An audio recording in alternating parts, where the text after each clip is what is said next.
আসসালামু আলাইকুম ওয়া রাহমাতুল্লাহ বারাকাতুহু।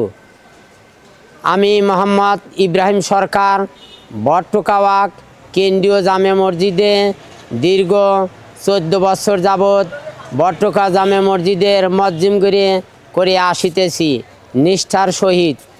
গতকাল 1 ফেব্রুয়ারি 2026 বাদ আসর আমার চাকরি চলিয়া গিয়েছে। সভাপতি আলহাজ মোহাম্মদ ওয়াজেদ আলী মিলিটারি সাহেব রিটায়ারপ্রাপ্ত, সেক্রেটারি মোহাম্মদ শরীফুল ইসলাম অরুণ খান সেক্রেটারি। তাদের মাঝখানে আমি জামাত ইসলামী আমার ভোট কালেকশন করার জন্য আমি বিভিন্ন জায়গা ভোটের জন্য গিয়েছিলাম।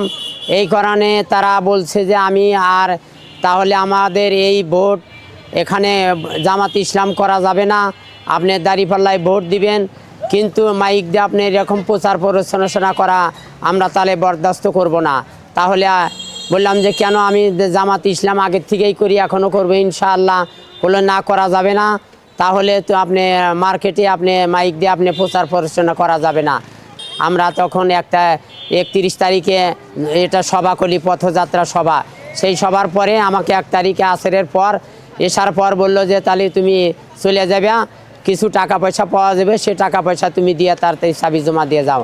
আমি তখন বললাম যে তাহলে আমাকে একদিন সময় দেন। কোনো না, সময় দেওয়া হবে না, তুমি টাকা পয়সা জোগাড় করে তুমি তারপর চাবি দিয়ে জমা দাও।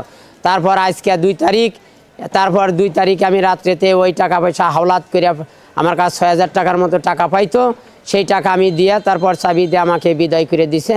আমি ওখান থেকে আইসি, আমি জামাত ইসলাম করার কারণে আমাকে বিনা অপরাধে আমাকে ছেড়ে দিছে। এখনই এই দল ক্ষমতায় যায় নাই বিএনপি, কিন্তু এই অবস্থায় যদি এখনই যদি তারা ক্ষমতা পালে আরও কি করবে সেটা আমার যাওয়া বাসা বলার মতো কিছু নাই। আমি অসহায় অবস্থায়, আমার একটা 7 মাসের একটা বাচ্চা মেয়ে বাচ্চা আছে, তারপরও আমি বেটা বেটি অসহায়ের মধ্যে গিয়ে এখন আমার চাকরি চলে গেছে। আমার জন্য দোয়া করবেন, আল্লাহ যেন আমার ভালো রেজেকের ফয়সালা করে।